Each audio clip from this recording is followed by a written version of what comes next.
వాక్యమందు నిలిచిన వారైతే సత్యము మిమ్మును స్వతంత్రులుగా చేయను. సత్యము స్వతంత్రులుగా చేస్తుంది. అంటే సత్యం అనేది పెట్టాడు. ఆ సత్యం ఏంటంటే పరిశుద్ధ ఆత్మదేవుడు. నేను వెళ్ళి మీకు ఆదరణకర్తను పంపిస్తా. సత్యస్వరూపి అయిన ఆత్మ మిమ్మును సర్వసత్యంలోనికి నడిపించునంటాడు. Hallelujah. The spirit of God he will lead us into all truths. Hallelujah. సత్యస్వరూపి అయిన ఆత్మ సర్వసత్యంలోనికి నడిపిస్తాడు. దేవునికి మహిమ కలుగును గాక. ఈ లోకంలో జీవిస్తున్నప్పుడు దేవుళ్ళారా, మన ఆలోచనలు, మన తలంపులు కాదు, అవి మనకెన్నో సమస్యలు తీసుకొస్తూ ఉంటాయి, నిరాశ కలిగిస్తుంటాయి, భంగపాటు కలిగిస్తుంటాయి, అవి మనకు నెమ్మది లేకుండా చేస్తుంటాయి. మన ఆలోచనలు, మన తలంపులు, మన జ్ఞానము, సొంత జ్ఞానము అనేక సమస్యలకు కారణమై ఉంటుంది. ఈ దినాల్లో అనేక కుటుంబాల్లో, ఈ దినాల్లో అనేక సంఘాల్లో, ఈ దినాల్లో అనేకుల విశ్వాసుల్లో అనేకమైనటువంటి సమస్యలు ఎదుర్కొంటున్నారు. కారణం ఏమిటంటే సొంత జ్ఞానం, సొంత ఆలోచనలు లయమైపోనుగాక. ఈ పరిస్థితి ఉంటుందని దేవునికి తెలుసు. అందుకే సర్వసత్యంలోనికి నడిపించబడ్డానికి పరిశుద్ధాత్మ దేవుడు ఇచ్చాడు. హల్లెలూయా. దేవునికి మహిమ కలుగును గాక. ఎఫెసీయులకు రాసిన పత్రిక 2వ అధ్యాయంలో ఆ ఆత్మ కలిగించు ఐక్యత అనే బంధకం కుటుంబంలో ఐక్యత కలిగిస్తుంది, సంఘంలో ఐక్యత కలిగించేది అది ఆత్మ, పరిశుద్ధ ఆత్మ దేవుడు. సంఘంలో కానీ, కుటుంబంలో కానీ, వ్యక్తిగతంగా కానీ సమస్యలు పరిష్కారాలు జరగాలంటే we have to take the guidance of Holy Spirit. పరిశుద్ధ ఆత్మ దేవుని సహాయం. హల్లెలూయా. దేవునికి మహిమ కలుగును గాక. దేవుళ్ళారా, యుక్తంగా రోమపత్రిక యుక్తంగా మనం ఎలాగో ప్రార్థన చేయవాలనో ఆత్మ తానే ఉచ్చరింప శక్యం కానీ మూలుగులతో మన కొరకు విజ్ఞాపన చేస్తుంటాడు. హల్లెలూయా. కనుక దేవునికి మహిమ కలుగును గాక. దేవుళ్ళారా, మనం ఈ లోకంలో జీవించడానికి అనేక సమస్యలు ఉంటాయి.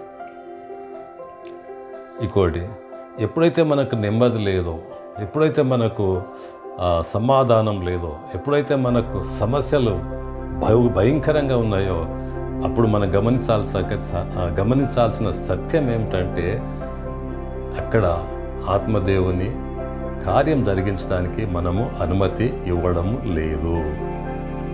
పరిశుద్ధాత్మదేవుని నడిపింపు కోరుకోవడం లేదు. హల్లెలూయా. ఈ దినాలు సంఘాల్లో కానీ, కుటుంబాల్లో కానీ అనేకమైన సమస్యలు ఎదుర్కొంటున్నారు. కారణం ఏమిటంటే వారి సొంత జ్ఞానం, వారి ఆలోచనలు కాదు. ఎక్కడ గొడవలు, ఎక్కడ అల్లరి నీచ కార్యాలు జరుగుతున్నాయో అక్కడ ఆత్మదేవుడు పనిచేస్తలేడు. ఆత్మదేవుడు పనిచేస్తలేదు. ఆత్మ కలిగించు దేవుడు ఐక్యత అనే బంధకం ఇస్తాడు. ఆత్మదేవుడు కుటుంబంలో, సంఘంలో ఐక్యత అనేస్తాడు. హల్లెలూయా. దేవునికి మహిమ కలుగును గాక. పరిశుద్ధాత్మ దేవుడు ఆయన మనల్ని సర్వసత్యంలోనికి నడిపిస్తాడు. పరిశుద్ధాత్మ దేవుడు ఏం చేస్తాడు? మన పాపాన్ని గురించి, శాపాన్ని గురించి, తీర్పుని గురించి, నరకాన్ని గురించి బోధిస్తాడు. పరిశుద్ధాత్మ దేవుడు ఆయన యేసు ప్రభువును సొంత రక్షకునిగా అంగీకరించడానికి ఆయన మనకు సహాయం చేస్తాడు. ప్రభువును సొంత రక్షకునిగా అంగీకరించి బాప్తిసం తీసుకోవడానికి పరిశుద్ధాత్మ దేవుడు సహాయం చేస్తాడు. దేవునికి మహిమ కలుగును గాక. దేవుళ్ళారా, పరిశుద్ధాత్మ దేవుడు అనేక రకాలుగా కార్యాలు జరిగిస్తాడు. ఆయన ప్రభావంతో స్వస్థతలు జరిగిస్తాడు. బైబిల్లో ఒక స్త్రీ ఉంటుంది, మార్కు సువార్త 5వ అధ్యాయంలో. ఆమె 12 ఏళ్ల నుంచి రక్తస్రావంతో బాధపడుతుంటుంది. ప్రజలంతా ఆమెను తృణీకరించారు, ప్రజలంతా ఆమెను నిరాకరించారు. ఆ రోగంతో ఆమె త్రోసివేయబడ్డది, వెలివేయబడ్డది. ఆఖరికి భర్త కూడా చనిపోమన్నాడు. ఎందుకంటే డబ్బంతా ఖర్చు అయింది.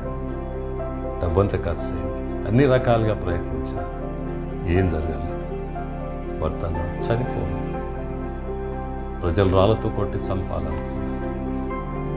ధైర్యం చేసిందాన్ని, ధైర్యం చేశారు, ప్రభు దగ్గరకు వచ్చారు. ఆయన వస్త్రాన్ని ముట్టుకుని ప్రభావం ఆయనలో ఉన్న ఆత్మ వెంటనే ఆమె రక్తదారులు కట్టింది. దేవునికి మహిమ కలిగిన గాక. పరిశుద్ధాత్మ ప్రభావం యేసు ప్రభులో నుంచి వచ్చి ఆమెను స్వస్థపరిచింది. స్వస్థపరచడమే కాదు, కుమారి సమాధానం గలదానమై పో అన్నాడు. ఎంత గొప్ప దేవుడు, ఎంత గొప్ప ఆశ్చర్యమైనటువంటి కార్యాలు జరిగించే దేవుడు. ఉదయకాలం వాక్యం వింటున్న దేవుని బిడ్డ, నీ సమస్యలన్నిటి పరిష్కారం తండ్రి అయిన దేవుడు ఉన్నాడు, కుమారుడైన దేవుడు ఉన్నాడు, పరిశుద్ధాత్మైన దేవుడు ఉన్నాడు. దేవుడు సహాయం చేయాలి. కొద్ది మాటలు పరిశుద్ధాత్మ దేవుడు మనకు వెనుకల్లో ఆశీర్వదించను గాక. ఆమేన్.